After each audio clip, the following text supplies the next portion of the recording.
Oh, crap.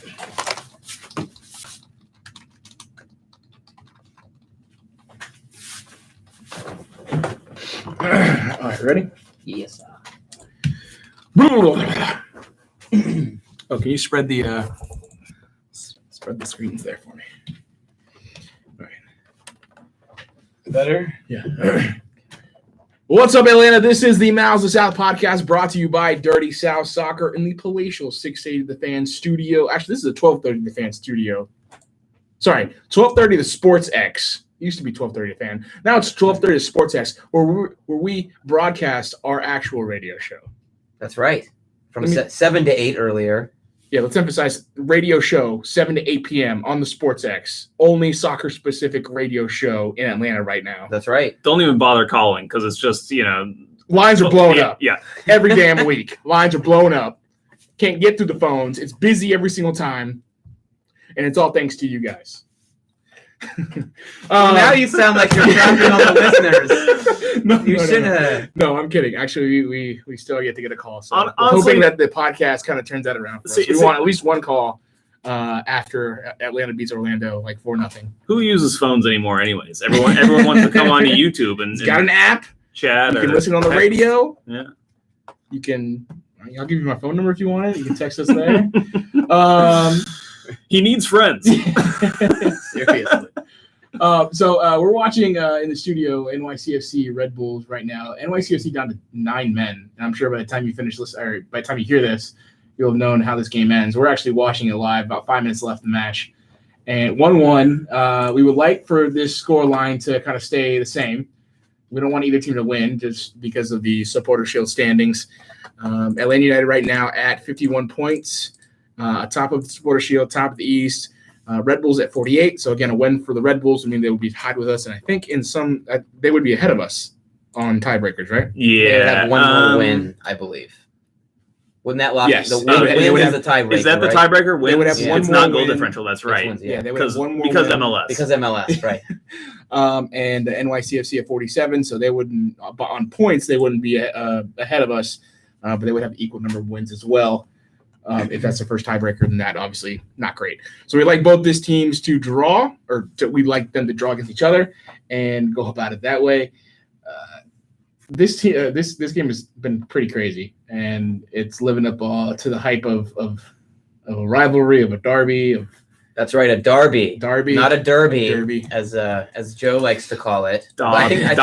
You can't pronounce the R if you're doing the long A. The derby. If it's a derby, it's a horse race, is my understanding. So if you hear any one of us tune out, it's because something amazing about to happen. I fully expect David Villa to score some kind of late winner. Well, NYCFC down to 9 men. It's going to be Red Bulls. They win every game. Don't say that. Dread God, man. We just witnessed one of the greatest MLS social media moments of all time.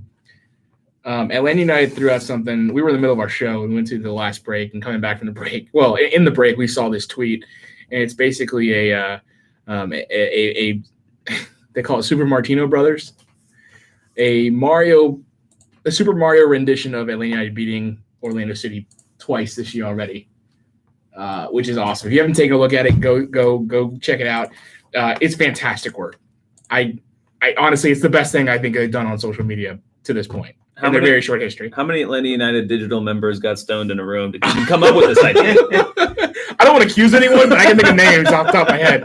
It's brilliant. It's a great idea. Just the creativity behind it. Just to even think of this concept is fantastic. I'm wondering how long in advance they thought of this and how long they've been working on it. Yeah, because this is not something they came up with earlier today. Right. This has been in the works for a while. Or even this week. Yeah. This is at the very least they came up with it after the second Orlando City win. It must have taken weeks to finish that.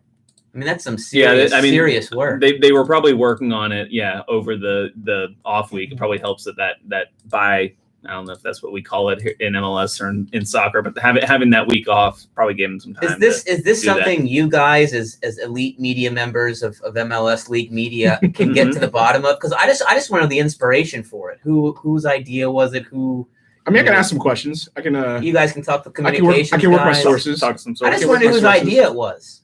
This. It's not a. It was probably Darren Eales' idea. Tata. He comes up with creative ways to troll Orlando. Sure, Tata's a big video game player, and he wanted. Yeah. It was all his idea. Well, look, you've got I wouldn't be surprised if it was one of the players. Maybe that's why I want to know, because it's fantastic. But I just want to know who was the creative mind that came up with this. Pretty cool. And you said, Eric, that maybe the best social media post from Atlanta United, and that's a pretty high standard. They do a good job. If you're gonna troll a team, this is I think the best way anyone. I mean, outside of what's the Galaxy thing that they did? The shooting star thing. The shooting stars. Yeah. So that was pretty awesome. Who was it? Was it Chara? I forget who it was. Anyway, that was pretty awesome. Portland player. Yeah, it was against Portland. I thought I think a lot of us thought that the billboard in Orlando was fantastic. Mm-hmm. I think this beats both of those things. Like, you had to have some massive balls to do the Orlando billboard thing. Yeah, but that's just knowing that check, you get the billboard. Yeah. This was some serious work put into this. Not only serious work, but I think it trolls them even harder. The work that goes into it, all that stuff. I think this is the best thing they've done on social media to date. Check it out at let's not forget ATLUTD. ATLUTD on Twitter. Let's not forget when Darren Eales, when Mercedes-Benz Stadium was being built, when he put Atlanta United 6, Orlando nothing on the scoreboard. Just testing out the scoreboard. Yeah. Making sure it works properly. Nice troll job. Atlanta United. Darren Eales don't miss a moment to troll Orlando City when they can, and really they go out of their way to troll Orlando City, and it's just Orlando City. They don't do anything. They don't really They don't put this much effort into really trolling anyone else. And look, if you've gone through Orlando City's official team account and looked at some of the reactions from their own fans, it's a disaster down there. Yeah, it's an absolute dumpster fire, and. Let us not forget when someone actually posted a dumpster fire GIF to them, and then they came back and said, "Oh yeah, we've already like we haven't already been burned by this one."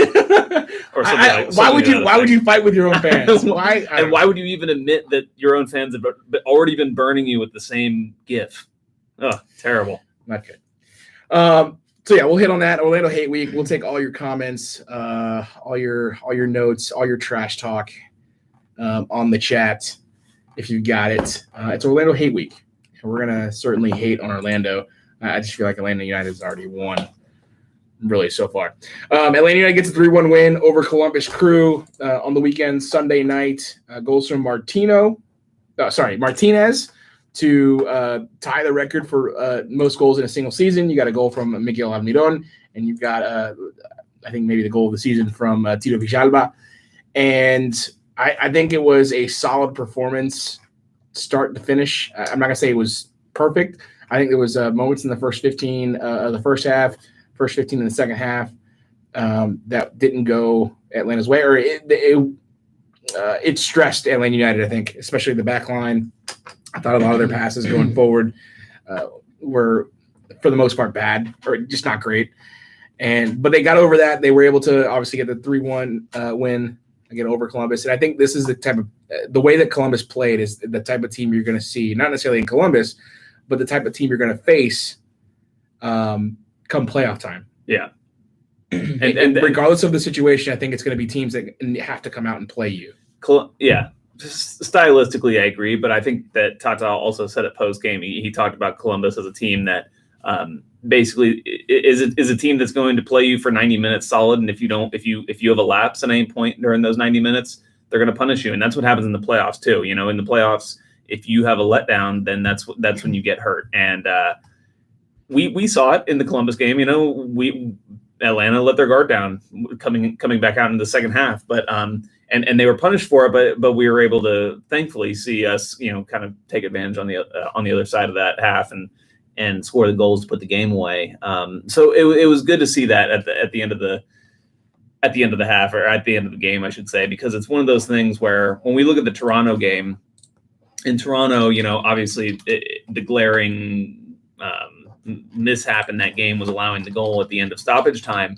But really, what Tata Martino pointed out post-match was that really the mistake that Atlanta made was not finishing their chance and playing the game way before that. And that's what they did do against Columbus. Right. It was nice to see them get that second goal advantage, that second goal lead by Almiron to put the game away. And I think it shouldn't be I mean, obviously we want to see Atlanta United close out matches better, but it shouldn't come as a huge surprise that the MO is to get up 2 goals as opposed to sitting back and defending. Because something we talk about all the time is how the training sessions are so focused on transition and playing in one specific style. So Atlanta United would have spent a ton of time practicing playing in a back 5 or bunkering, and that's kind of shown. This was the Columbus match in terms of closing it out well, was the way Atlanta United will want to close out matches going forward. And it's putting the game away, finishing those chances, as Tata said after Toronto match. When that doesn't happen, Atlanta United's back in a shell, defending the last few minutes in a position they're maybe not quite as familiar with because they are a team that's drilled to play one specific way. Right. Totally agree. What I want to see out of this team is it's like, they just don't quite have the cohesion when to concede space, right? To concede territory on the pitch. They want to be pushing up forward. And when they're not doing that, then that's when we start to see miscommunications happen, runners going unmarked, those kinds of things. So it's nice to see them, to continue to be able to play that. When they have that extra goal lead, they can play that way as well. So, it was an improvement over what we saw against the way that we kind of had that sour taste in our mouth from Toronto. It was good to come back with this kind of win specifically, I thought. I love watching Atlanta United play against a team that'll actually go toe-to-toe with them and not sit back and allows Atlanta United to be Atlanta United. The Atlanta United way we kind of grew to love last year, the one that could kind of run wild and free down the wings, in the middle of the field. I think Columbus playing the way that they played allowed Gressel to step in at the moment that he did. Allowed, I think it was McCann to do the same, and then Lorenowitz when he cleared his ball. It's that ability to have guys out in the wing, have speedy, pacey guys out in the wing that can run out of the ball. I think that's the biggest difference. I think that was the biggest difference. We're watching this New York derby. Yeah, if you've been wondering why I've been stumbling over my words, we're watching TV. 7 minutes of stoppage. Oh goodness. But yeah, to give Atlanta United the freedom to kind of do what they want to do and not have to be handcuffed to circulating the ball in the final third or around the final third, trying to find small pockets of space where Martinez or Barco or Tito can kind of run into, or Almiron to kind of run into. I hate watching this team play into congestion. Yeah. It just you feel like it's like a lion in a cage. You're right, exactly, because the best moments, our favorite moments watching this team is when our attacking players can really stretch their legs and run at defenses. I mean, like that's one of the primary characteristics of Atlanta United is its speed, its overall team speed, and when they can transition very quickly in those situations. So you feel like you didn't quite get your money's worth, and when the other team just bunkers and they just pass it kind of around, circulate the ball around the back the entire game. I think looking at the goals specifically, I think Gressel had another one of his 2017 MVP moments where he steps into it's a bad pass from Columbus, immediately finds Martinez. Martinez essentially taking on 3 defenders, and I know that Gressel kind of takes one out of the equation, but he's still in the middle of essentially a triangle of 3 guys, and finds a way to find space out wide, out to his left side, and gets past a fantastic keeper in Sean Steffen. Right. You've got the one from Tito, which obviously is fantastic. Are you guys upset that it's not getting enough play from Goal of the Week? Yeah, because I think it's the best goal Atlanta scored this season. But I also understand the fact that from MLS's standpoint, they're going to want to feature the goal that is historic. This Joseph Martinez goal, and it was a good goal in its own right too. It's not like it was a tap in or anything. Right. Penalty, because he always apparently scores those. But I understand it from MLS's point of view. But and I also understand why they're not going to feature 2 Atlanta goals as much as we would like to see that, right, or say that that's what should have happened. I mean, it's just the league, they're going to spread around. So I understand it, but I don't agree with it. I think Tito's goal was the best goal we scored this year. NYCFC and New York Red Bulls have officially drawn. So 1-1, perfect. 1-1, great result for Atlanta United. Stay atop the Supporter Shield race, stay atop the East, and get a win against Orlando City, which you'd think would be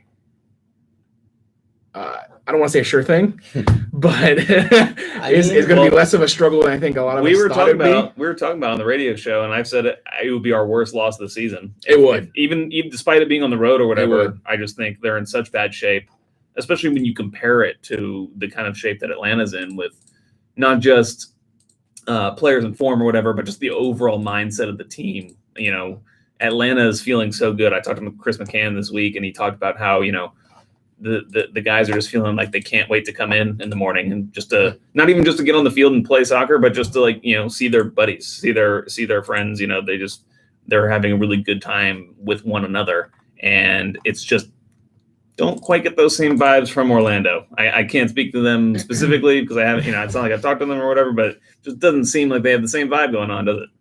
You don't have to talk to any of them to realize. It shows through on the pitch. It shows through in them getting in fights in the dressing room with the media outside after the DC United loss. It shows in the ways that they've managed. I mean, they've managed to lose matches in so many different ways. That's not a team that's feeling good about themselves by any stretch of the imagination. And something that was mentioned on the radio show, I think this is a big part of it. If Atlanta United can go there and jump on them right away, score an early goal, you're going to see Orlando's bad mentality, bad attitude compounded to an even greater degree. I don't want anyone to get hurt. I do want to see Orlando City go into the locker room at halftime and start throwing punches at their own players, at each other.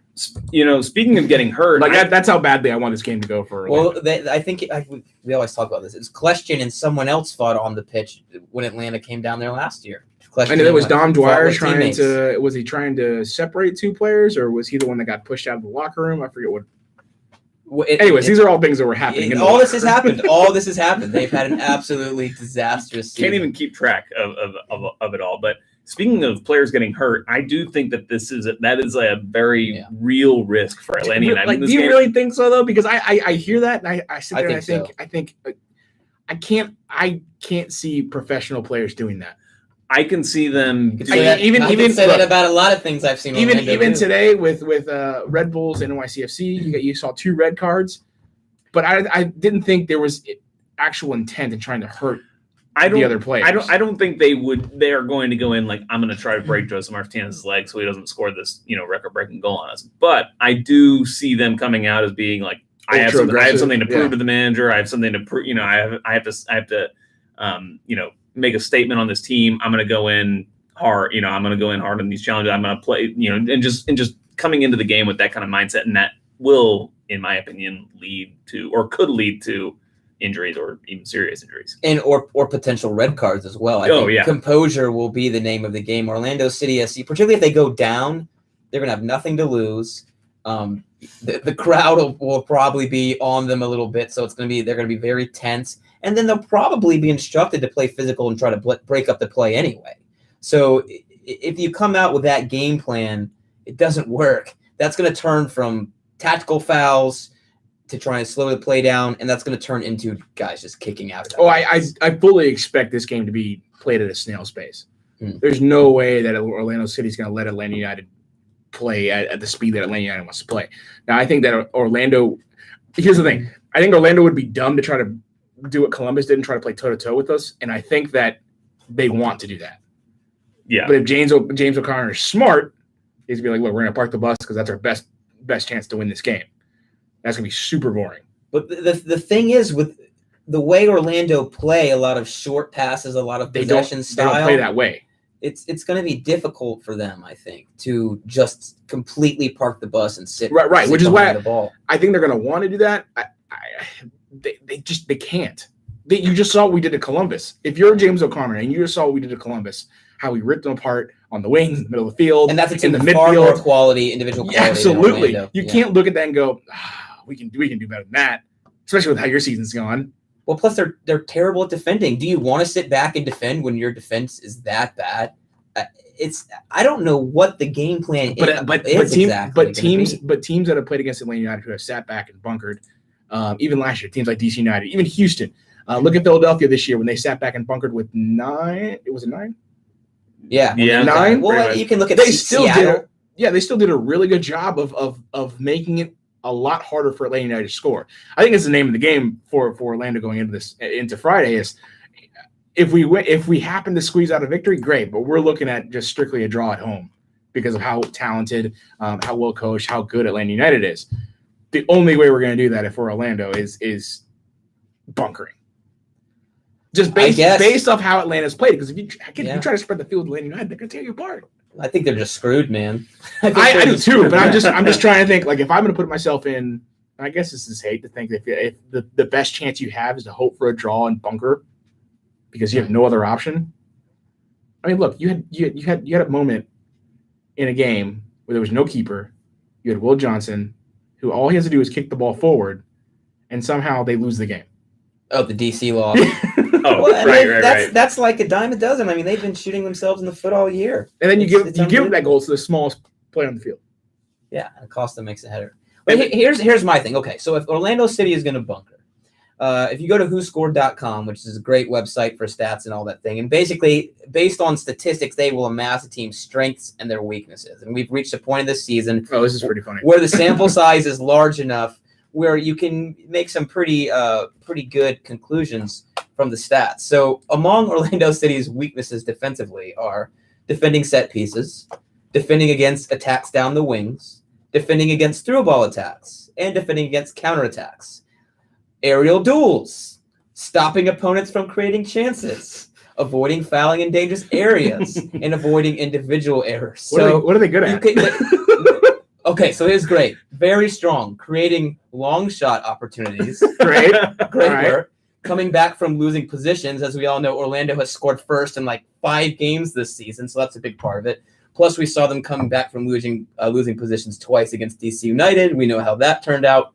And attacking set pieces, so that's one area you might be a bit worried. But again, every single defensive area you can imagine, they have struggled all season long. So if you're going to sit back and bunker, you are basically putting on display that terrible, terrible defense. Yeah. So I think it's kind of a damned if you do, damned if you don't situation in terms of how you're going to set up and try to come out and play. And also, I think if you look individually where the quality is for Orlando, it's much more so in attack than in the back four. Oh, absolutely. That's what they've invested. That's what they've invested for sure. And just to make it worse, because yes, it can get worse. They're missing 2 of their best players.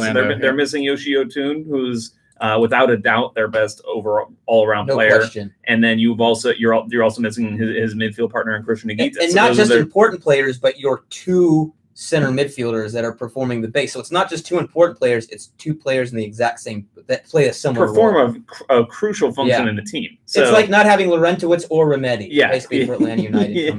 Like, what are you going to do? Well, this is what I don't want to turn into. I don't want to turn into what we just saw in NYCFC and Red Bulls, because that was chippy back and forth. I expect the chippiness, but I feel like the chippiness kept NYCFC in the game. Well, it can go one of 2 ways, right. And I think we've seen Orlando. Even though it cost 2 players, we've seen Orlando get chippy, but fail to make it effective, which it shows with 3 red cards in your last 4 matches. I think it definitely showed, particularly the match where Atlanta went to Orlando in May.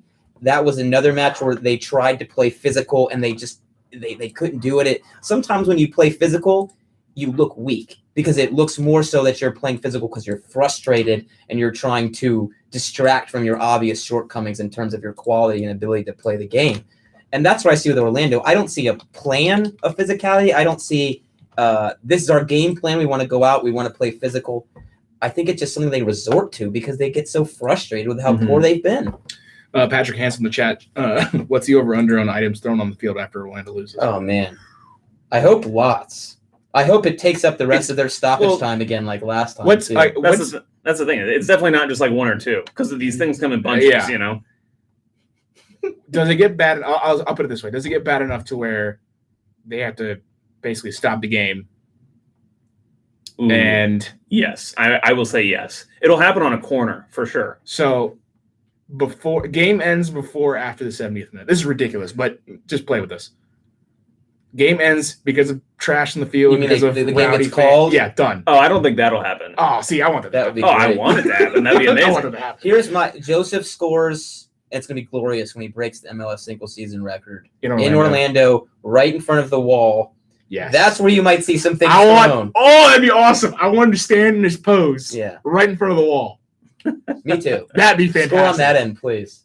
And if he That'd be scores, fantastic. if he scores Because- on the other end, that's where the away fans are. He can Because go you know celebrate with them. that's where some photographers can be super smart and be lined up right perfectly to where either Mhm. side, and he's gonna get a picture of Martinez standing in front of that purple wall just in his pose, in his, and that's Just going in my staring bedroom. at all them, And that is all the going in middle my bedroom. fingers. and that image will Future live on in future history. photographers. That's the sports image you want right there. Yeah, That's the sports No, image you want. I love that'll be the image too, like for MLS. Like Yeah. that's the one that they're stuck with. You know, It's like Orlando this- has participated iconic. in a couple of that. Could be one iconic moment, and then the Rooney to Acosta moment. So two iconic moments for that Orlando City involved in this season. Unfortunately, Have you guys? on the wrong I side. am wondering if Jose Martinez will actually do something other than the chest puff. Might he? I've actually heard celebrate? I've heard some rumors that he's Ooh. like You know alluded. we love basically. rumors here. He's alluded to the fact that he might be. Have I planning introduced something. us? No, you might have to. You might have to just. Okay, I'm Eric, Josh, Joe Patrick, DSS, Dirty South Soccer managing editor. Go make sure you're following Dirty South Soccer for all the Just drag that Atlanta to the United beginning. news and notes. Pretend Yeah. like All right, we already continue. did that. Hope you're enjoying the show, everybody. Yeah, I was watching the game and I might have forgotten. Yeah, we and were all distracted. It was the first 10 distracting. Yeah. minutes. Go on, Joe. Oh no! Well, I was just gonna say. Apparently, he might be doing something else. He said because Doug at Roberson from the agency had asked him if he had a goal celebration plan for the 27th goal, and he was like, "No, I'll save that for when I break the record." So Oh, kind you of like- like yeah. alluded to. He like left it open ended that he like maybe he'll do something special.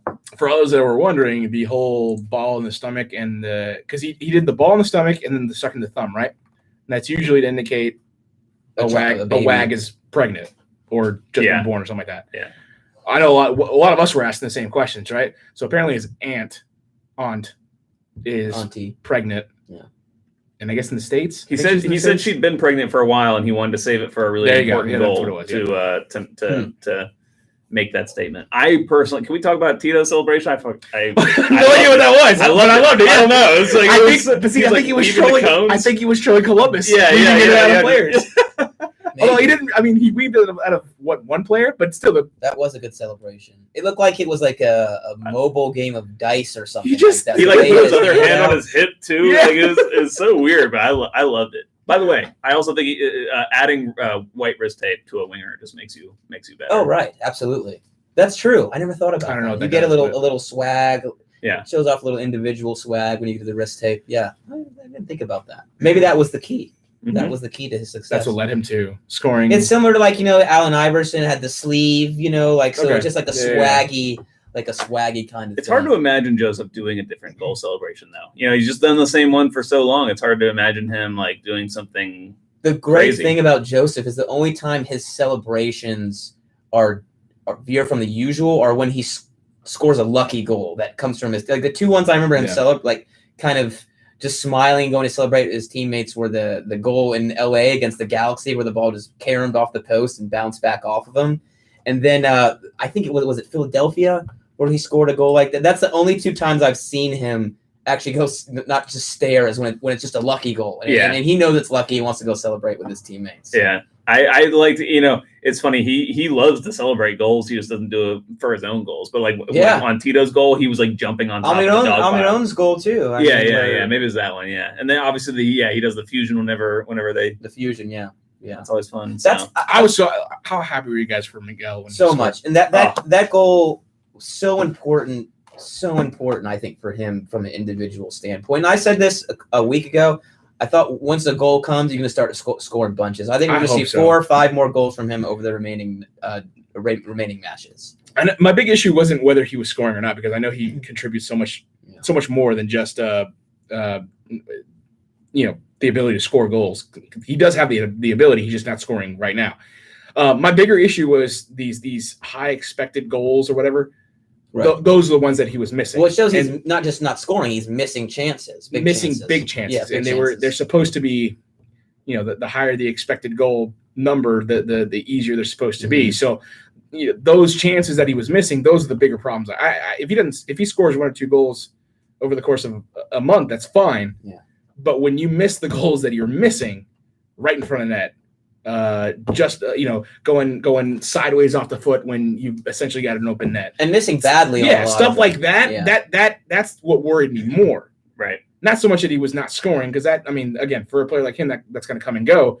But the chances he was missing were so easy and so expected that for him to miss just didn't look good. And I think that obviously built and then kind of compound. It just obviously, Tata said it just created anxiety, created stress for him. Yeah, and you saw in the celebration how relieved he was finally to have this monkey off his back. Yeah, that was my favorite part of the goal was the celebration, just seeing how elated just ripped he the was. shirt off. Yeah, I was ready to actually tear the shirt. Yeah, no hesitation in taking that shirt off. I mean, it was right away. It was so great. Looks like he could work on that chest a little bit. Yeah, do some push-ups. But no, I think not just the fact that he scored. You see the tan line? Yeah, that was funny. He's so great.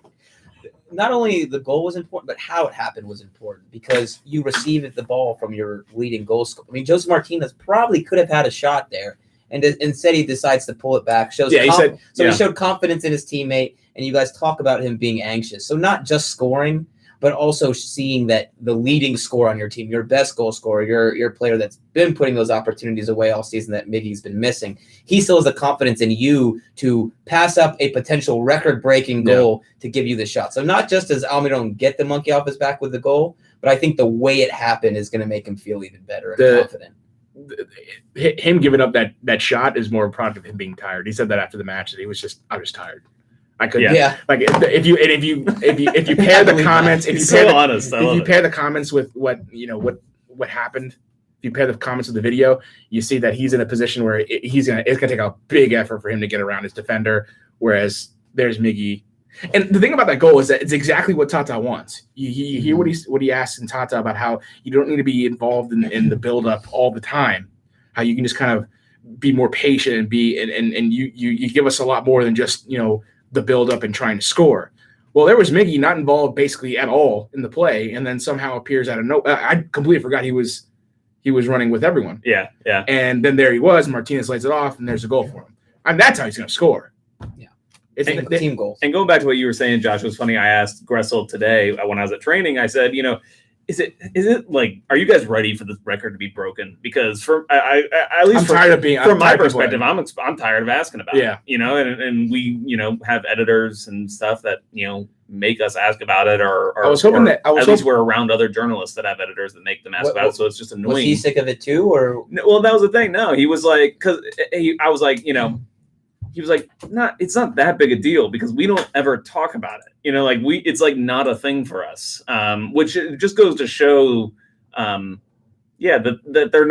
they're not focused on Joseph or trying to get him to score. They just know that that's their best route to winning games and to scoring goals is to get him to score. But I thought that was interesting. I thought that was an interesting take that he was like, it's not really that big a deal for us. I think they better understand the value of having the most goals in a single season, which isn't much for a player that's trying to win trophies. For a player that's trying to win a championship in a season, it's going to mean something to him.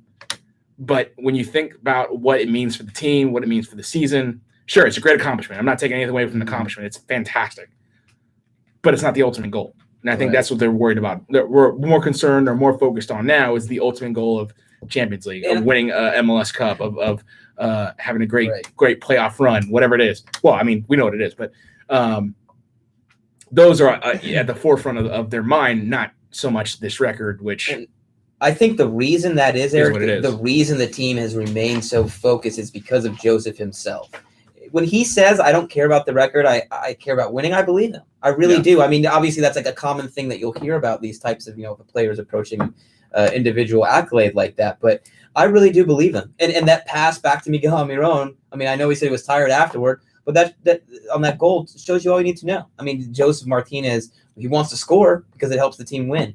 And the fact that the record is an afterthought for him is, I think, one of the main reasons that Atlanta has been able to stay focused and not even worry about it, so it doesn't become a distraction of any type. And you get those types of answers from Julian Gressel where you're like, It's not even a thing for us. As a fan, you should probably want a player that does not care about these kind of things. Yeah, Like, you want him to this, score, but this record is more for the fans than players. That's sure it's going to be something he can put on. It's another notch on his belt of accomplishments, but again, not the ultimate goal and not something he's really aiming for. It's just something that's happening more than anything. And Gressel pointed out, it's not just like Joseph not caring, but it's like Tito had a perfect opportunity to lay the ball off to Joseph when he made his run on his great goal. Yeah. He was wide open, didn't feel a need to do it, took the shot himself.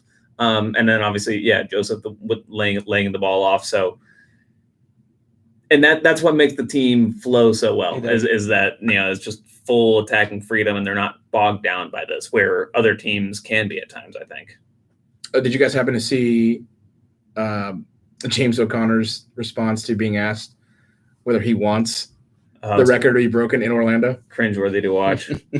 I don't know who asked that question. It's a bad question. I really don't care. But what do you expect him to say? Right. You know the answer. Right. Well, if you just read the way he answers is so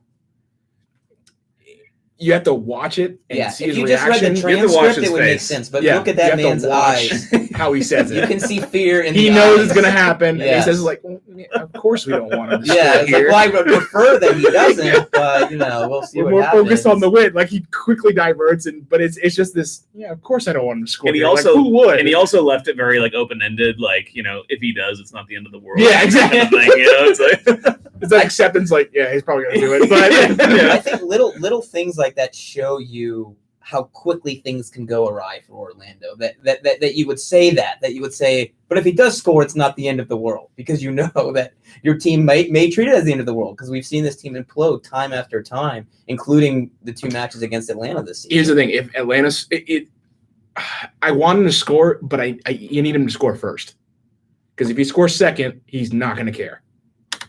Yeah. If Orlando scores first, and then this is the goal, Martinez's record-breaking goal was to tie the game. He's just going to be picking the ball up out of the back of the net. Absolutely. And he's going to run back. No, we want him to score first or score the winner. In front of the wall, the purple plastics, right in front of them. Probably get some stuff thrown at him. First 5 minutes. That would be brilliant. If Joseph Martinez scores in the first 5 minutes, he gets stuff thrown at him. I disagree. That's the picture with bottles coming at him. James O'Connor is wrong. They score in the first 5 minutes. Joseph scores in the first 5 minutes. It is the end of the world. They're in big trouble if that happens. And that would because here's the thing. Brilliant. So let's say he scored. Whatever. He scores and they're gonna stop the game. They're gonna stop the game to give him the ball, all that jazz. At least for a few seconds. Mm-hmm. They're definitely gonna give him the ball. If he scores first, they're going to give him an extra long celebration for whatever he wants to do. I'm not saying he's going to do something elaborate or anything, but they're going to let him enjoy that moment. There's no way they're not. That's just going to fuel and enrage this Orlando City purple crowd to the point where I think that all hell is going to break loose in the stadium. and that's the reason we mentioned this earlier. Atlanta United need to keep their composure because this – of all the implosions, and this is the ultimate breaking point. If Atlanta go down there and blow Orlando out, you're pretty much officially forget about even making a run for the postseason. You're playing a team you don't like already. Yep. This is a game that could turn into a bit more physical than Atlanta United might want if they do take that big lead. I don't want this game to be the spark for Orlando City. It doesn't necessarily be a win, but if they draw, it could be a spark. If they play well, it could be a spark. If they, if it's a 0-0 draw, that's a win for Orlando. And that's a huge win because you kept one of the best scoring teams in MLS off the board. I don't think it's going to happen, but I don't want that spark to happen against Atlanta United. Have it against any other team for the rest of the season. Don't have it against Atlanta United. And if you're Atlanta United, you know that this is the thought process. This is in the player's mind. This is in James O'Connor's mind. This is in the front office's mind. All that stuff. We need some kind of spark to make a run. This could be it. And maybe the last chance to get us. Right now, they have nothing to play for. But because this game is a rivalry game, because of the way it's positioned in the schedule, because of the scenario around, in terms of points and standings and whatnot, they know this game means a lot for both teams. Right. And I think don't be the spark. James O'Connor, don't let this be the spark. That's probably the mindset he wants his team in. Just think about how much better next week will seem for Orlando if you get a point, get 3 points against Atlanta United. It will things will feel completely different in Orlando next week than they do right now. If you want to get a spark, this is the team to get it against. Yeah. I don't think it's going to happen, but this is the team to make it happen against and get on a run. Patrick Hansen in the chat asked if we think Barco's going to start. Oh, I'm sorry, not Patrick. Tim Herb. What's up, Tim? Tim from Home Before Dark. Our boy. Barco start. Patrick asked, does Barco start though? Did Tim ask that? Oh yeah, they both asked it. They both asked. Okay. I don't know. I feel like with the people I've talked to about this, I feel like everybody's kind of completely dismissing the possibility that he starts. But I think there's a very realistic chance that he could start. I mean, feel like the problem is that if he starts, you're probably removing Gressel from the starting lineup, and that would 100%. Be harsh. And that would be harsh. You know, it's not like he's done anything to cause himself to be removed from the starting lineup. So, do you lose anything defensively going forward that he gives you that Barco doesn't? I know they're obviously different players, but I try to think of what Gressel gives you that maybe Barco doesn't give you as much, and maybe the hustle in the midfield, maybe the pressing in the midfield that Barco that he doesn't do it. We see more effort, more enthusiasm to be that guy in the midfield in Gressel than we do in Barco. Yeah.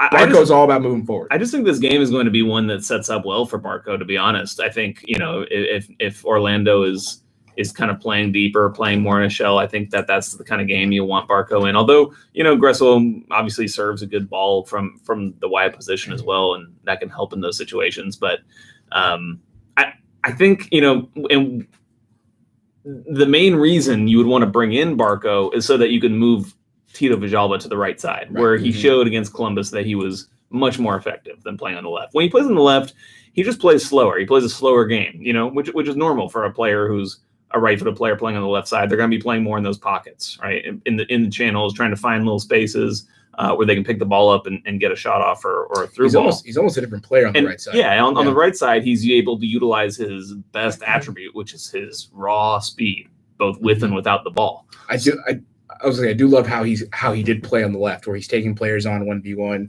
He's putting his team in a dangerous position. He's moving the ball into the final third, moving the ball into the box, and then putting his teammates in dangerous positions just by attracting attention by carrying that ball into the box. It's the same sort of attention that Martinez draws without the ball. Yeah. Except obviously Tito's got the ball. I mean, against Columbus, I thought he was fine on the left, but I didn't think he was really hurting Columbus. I felt like they were basically able to deal with him. Yeah. And it wasn't until they made that move that he really became, he started to really, really hurt them. So I think that's the case.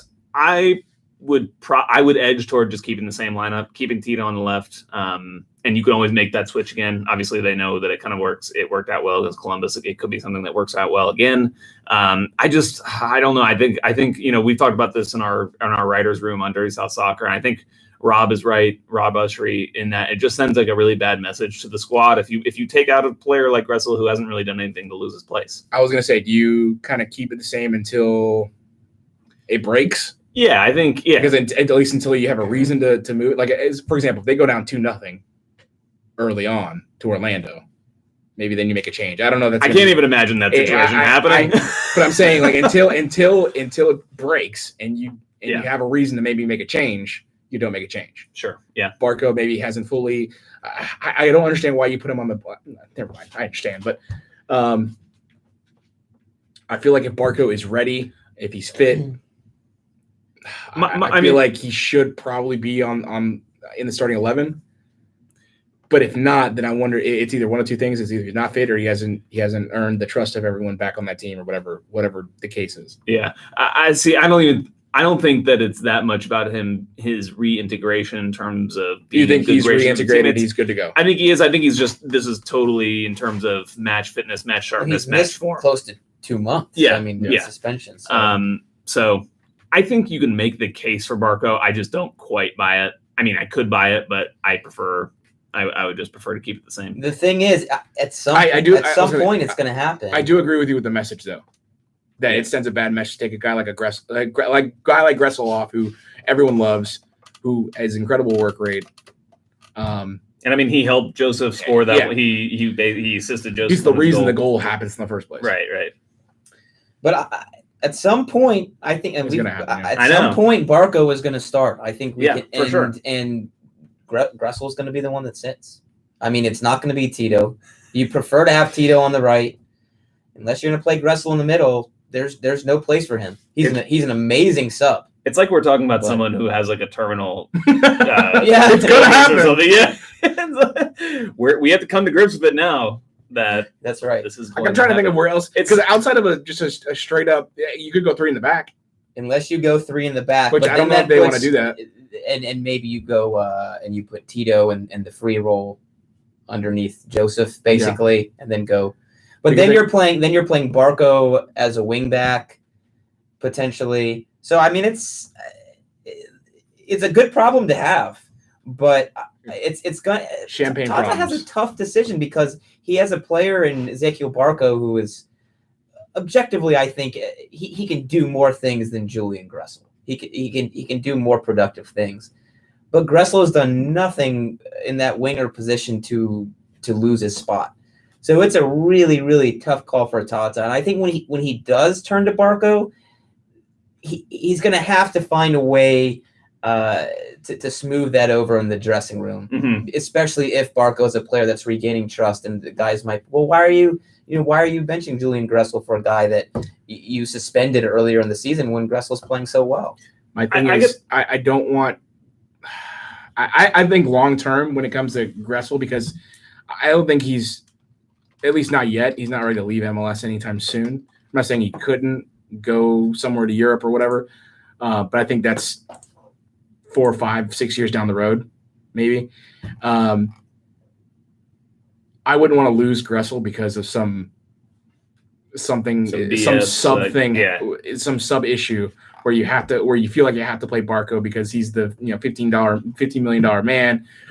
He's the young talent that everyone raved about, and Gressel's giving you nothing but A+ effort, and you have to sit him just because he's the casualty of the 11 guys on the field. Yeah, and Gressel gives you production too. It's not just effort. Right. Yeah. But I understand what you're saying. But I think where I come down on this is that I think Barco just right now has to, like, I think he has to do something production wise to get himself back in. He needs to either like score a goal or assist or do something to signify that you are deserving of this place. And that puts him in a tough spot because I don't see him necessarily as an instant impact guy off the bench. He's a guy that likes to get a lot of touches, feel his way into the game. True. So it's difficult for him to come off the bench and make an instant impact in 20, 25 minutes. Gressel is actually a player that's more suited for that, in my opinion. So not only is Gressel not giving Tata any reasons to insert Barco into the lineup, the way that Barco has to earn his way back doesn't really suit his game, coming on and being an instant impact guy off the bench. I'm not saying he can't do that, but you watch him and he consistently leads the team in touches. He's on the ball passing it a lot. He's not necessarily a guy that's going to come in and whip across into a box or anything like that, make an instant impact. So it's going to be harder for him to earn his spot back unless, like you guys saying, it becomes a more, we want to play Tito on the right, and Gressel can't play on the left, and that's how he gets into the 11. Yeah, I truly believe that come Orlando, we're going to see Gressel in the starting 11. Barco will be on the bench. I agree. I don't think that's going to change, but at some point, I think you're right. It's going to happen because you didn't pay this guy as much money, and he's already back integrated fully with the team and regained everyone's trust, whatever. And he's fit. You're not going to sit that guy on the bench. Yeah, not for how much money you paid him. I know that it's not supposed to be a thing, and I'm glad that when it comes to something to the level of what he did to the team, yeah, absolutely bench him for as long as you want. But once he's on the team, once he's been reintegrated, once he's back, I think he's got to be back. Right. There's no half measures. Right. From that respect. Would you guys predict, assuming team is full strength going into the postseason, Ezequiel Barco's in that first 11? I think at that point they're looking at switching formations so they can have both on the field. Trying to get Gressel, Barco, and Tito onto the field would be interesting. But again, like we said, if you go to the 3-5-2, you're putting either Barco or Villalba in one of those wingback positions, which I think is a massive, massive risk. I think come postseason we'll be in a 4-2-3-1 with Bark on the left and Bajalba on the right. That's what I think. I always think that these things tend to work themselves out, so I'm not all that. And you're right. I'm not worried about that. I don't want to be a downer, but these things tend to work itself out. Either someone plays really, really poorly enough to where they got to be pulled out, or I hate to say it, but like an injury or something like that. Right. These things tend to work itself out. Well, I hope they do, because I mean, the selection problems is Tata Martino is going to have is ridiculous. We've only been talking about kind of the attacking. We get to the attacking midfield. We're getting Nagby back. Nagby's coming back. We're getting Garza back. Nagby's coming back. How do you work? Nagby, Lorenowitz, and Remedi into a 2-man midfield? Nobody knows, but it's a good problem to have. It's a good problem to have. It's crazy. I also think that if it's going to happen to any team where you have to, because look, as much as we all love Gressel, I think he's also a guy that as much as he wants to be on the field, understands it's whatever's best for the team. Absolutely. No, I think everyone on that team, they might be pissed off about it, but they understand that whatever's best for the team. Sure, because we saw him get benched multiple times last season where he was struggling, and I think also if he's not starting, he still has an immense value as a substitution. I mean, you're talking about a guy that can attack down the wings. If you're trying to play a little more direct, whip some balls to the box, you're talking about a guy that can slot it in the center of midfield and go box to box. You're talking a guy that can play as a wing back in kind of a 3-back formation. So his value will still be immense, even if he's not in the first 11, because of his versatility. And like you said, Eric, just that we assume he will understand and accept a lesser role and perform it very well. Orlando, obviously, their forefront or their best attribute is what they have going forward. You look at Dom Dwyer, such question, and you wonder how Orlando City could find a way to beat you, or at least make this game very difficult. And those are the two guys that I think are going to do it, or that can do it. Dom Dwyer, obviously, at times can be a magician on the ball, can find a way to goal. It's going to put a lot of pressure on. He's had a good season. Yeah. I think he scored 10 goals. For being with Orlando, yeah. Yeah, you got to be impressed with that. It's going to put a lot of pressure on LGP and Parkey. I'm starting to get a little nervous as to the way that Franco Escobar plays. Columbus Crew kind of had me very I've nervous heard because different. What about it? Is his venturing up the pitch? Is it sometimes maybe a little too aggressive in 1v1 situations? It's not so much the aggressiveness, because I like the aggressiveness in 1v1 situations. It's the way he tracks back. He's not very efficient with his movement. Interesting. Because what do you mean? Watch the way he kind of turns and runs back. It's a very specific thing. Interesting. But that permeates throughout the rest of his game. And so he does similar things that make him slower, that decrease his reaction time. And he just flies up he's Greg Garza on steroids. He flies up the field. And so I think the moments that he's claimed he claims he's faster than Almiron. He's no way. Yeah. No he does. way. He does. He's like no way. He does kind of play like he thinks he's faster than he is. Yeah. He's interesting because he loves to go forward, but does he strike you guys as a super technical player like a Garza? No. Like he almost seems like he's probably the third choice center half. If Parkhurst or Perez go down, he's going to slot inside. So he definitely has a lot of confidence, despite not being a super technical player. He does. I mean, I think to Eric's point, he does kind of give me a vibe of chicken with his head cut off, just kind of running around, just like a little kind of like erratic in that sense. I don't know. I can't, more chasing the ball than actually playing the game. Yeah, I can't quite put my finger on it exactly, but he does kind of give off those vibes. I think the moments that Columbus Crew had breaks, not necessarily counters, but just had breaks where they were going up against LGB Parkey and McCann. It was because Escobar was so far forward, and it's not that he loses the ball, but he's not tracking back fast enough. And I think that in a playoff scenario where that could cost you is not great. Well, he's definitely one of the ones that's the most aggressive pressing. He wants to press. Yep. And sometimes it works. Right back position, which can be like we saw it against Dallas. Obviously, that was a terrible calculation by him to try to do that. But sometimes it does work out well. But it's not always the smartest thing to do. All right, predictions for Orlando, or anything else we want to get to before we kind of wrap it up. I'm trying to think if we haven't. Pretty much covered everything. I mean, We're gonna see some angry Will Johnson. we could have maybe gone further right. Will Johnson, terrible player, terrible person. You'll see him this Friday. I want this game to end because of all the stuff that the fans keep throwing on the field.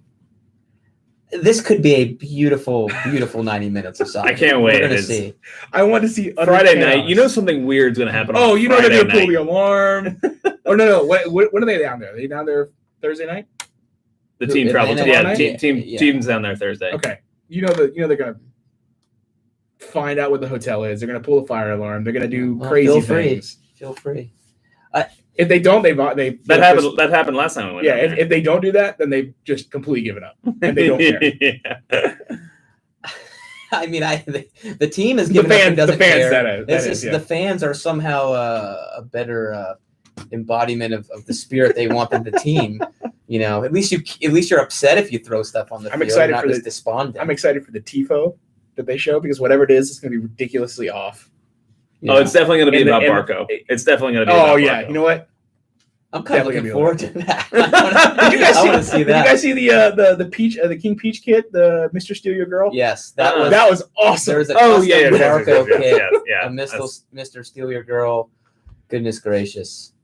That was It's great. someone I mean, spent money for that. I wouldn't spend money for that, but hilarious. Props. I want to know what he whoever does for a that living was. to have that kind of spare money. But Yeah. and I want to join. I want to join you. Hire me. Tell kids about that one. All right, let's see what else. Who's on a yellow card? McCann, Miggy, and Parkey. Yeah, so that's another Or on thing, a I guess. suspension And for that, Patrick mentions that in the chat. So those guys get a yellow. They're suspended for the next match. So I think People were freaking out about Miggy taking off. They were getting a yellow for taking off a shirt during celebration. Well, that's an automatic yellow. I get that, but should Miggy have been smarter in that moment? No.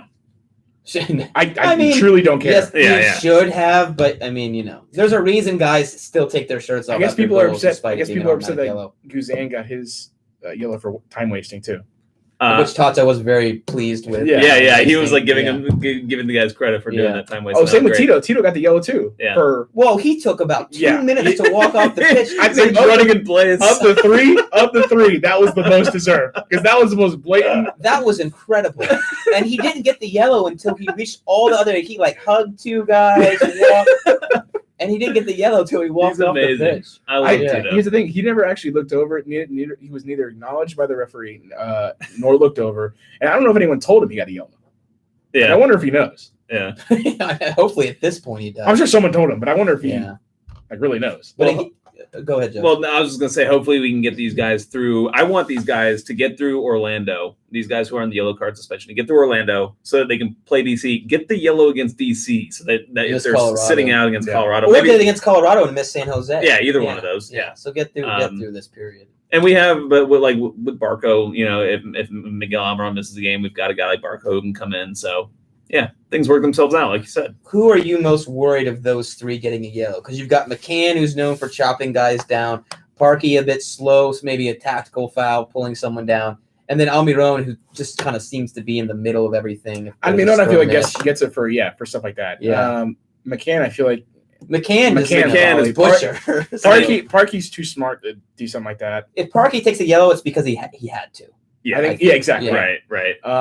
McCann is probably the one that's more likely Gonna of kick the three. someone. Well, and kick I'm the someone. one I'm most worried about McCann too, because we That's our true. left back Jose Hernandez. You'd be bringing him in for his Yeah. MLS debut. You don't or want that. George Bello, same thing. It would be one of those two guys who's backing him up. And Well, they George would both Bello be- was with the ATL UTD2 today, right? Yes, he was. So he's probably so not he going wouldn't. to He wouldn't be Orlando. there. Yeah, That's he's not true. going to be there. And then that would mean that you're going. Who would that be? Stieber on the right side going against a left back, making his debut in MLS. I mean that would be really that would be tough tough. spot. Yeah. Let's hope not. Let's hope not. But and I think we mentioned the composure earlier. It wouldn't surprise me if Orlando is trying to draw yellows on those three because again they have nothing to lose. They might reach a point where the result's not there, and you get kind of childish and cynical and might try to draw a yellow on one of those three. There's so many things I would love to see. Like I would love to see Orlando score this amazing goal and get overturned on VAR.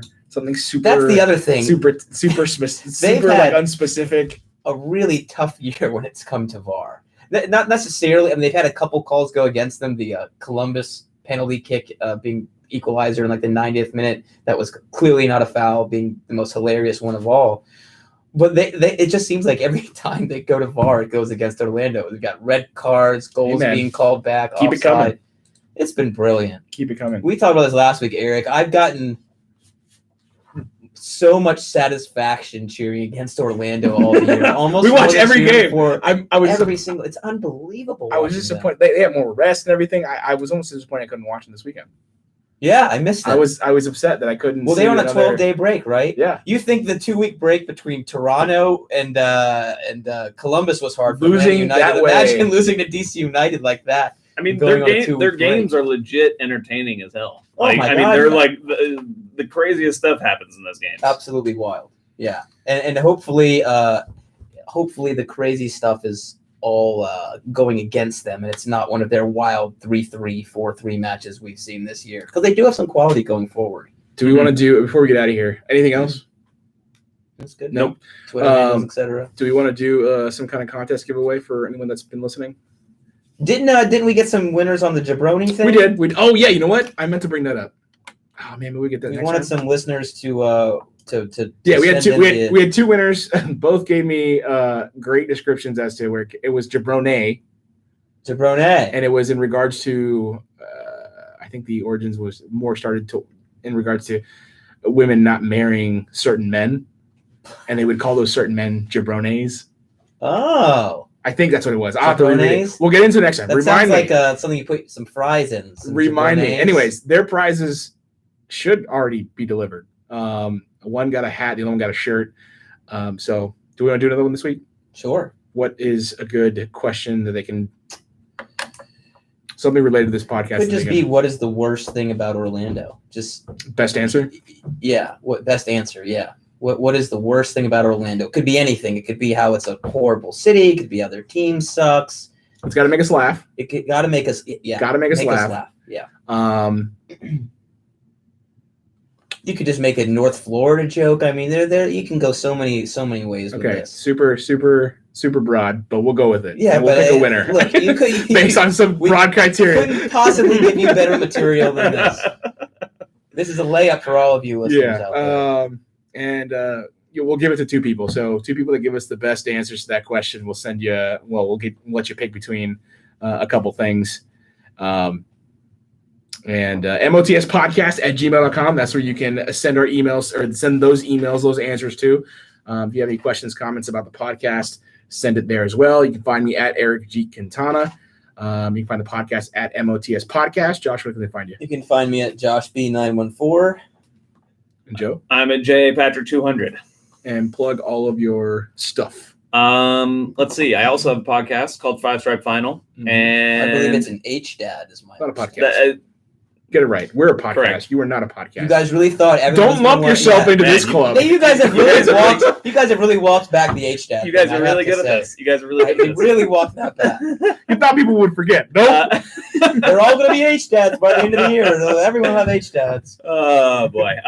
Let's see. Also write words on a website called dirtysouthsoccer.com. Right, words on a website. Please go there, read, click, and destroy the commenters who are stupid. And yeah, that's about it. What's his name? Coach Trey? Don't even say his name. Give him the light of day. Coach Trey and Coach that dude Trey. are Joe Patrick's That two dude. favorite, absolute Coach Trey. favorites. And that dude. Yep. I want to give a big shout out to Tim Herb, who proposed to his girlfriend. Oh yes, Oh, congratulations. Congratulations bro. to Tim. I don't know if he's still on listening, but if he is, big congrats to you. Gotta find the camera. Very happy for you, bud. Home Before Dark. Check them out when you get a chance. Patreon.com. So we're doing these prizes, doing this giveaway. So we're going to do a lot more of them. Obviously, we need your donations to the podcast to keep it going. We have a good base right now, but if you want to donate and contribute and keep this going as long as possible, patreon.com/MOTS podcast. That's where you can donate. You can donate $1. You can donate $50. You can donate $5,000. Completely up to you. You can do it for a month. 5,000 would be ideal. Yes. You can do it for a month. You can do it for 2 months. You can do it for as long as you want. They really give you the option to kind of donate however you want. So please be generous if you can. If not, no big deal. We still love you. And also, just for you guys that used to watch us on Facebook, if YouTube you want to now. watch, listen live, we're on YouTube now. On the YouTube. 9:00 Wednesday. So just keep an eye on the podcast Twitter, Dirty South Soccer Twitter. We'll get the link up about 10-15 minutes before. You can still watch, listen, interact live with us. Also have a radio show now, 12:30 So I hear. a.m., 106.3 FM, the That's pretty Sports X. Tap that app if you can't get those on the radio dial. That means download the app. We take your phone call. Well, we want to take your phone calls. We want you guys to call in. We want you to interact with us. This week was Orlando Hate Week, the Orlando Hate Hour. Yeah, it was fun. With the Orlando Hate Hotline. Exactly. And we'll keep that hotline open all the time. That's year round right there. Yeah, absolutely. That's year round. Appreciate all the people that came up with names for this for the radio episode of the podcast. And again, always appreciate your interactions, comments, support. Am I done here? Yeah, I think we're done. All right. Just remember that part where you forgot to introduce us. Just move that to Yeah, the move that beginning to, so it looks more professional. Yeah, I'm not because doing that. professionalism is the name of the game here. Way too much work. All right. Until next time. See you later, Atlanta. All right, Bye, bros. guys.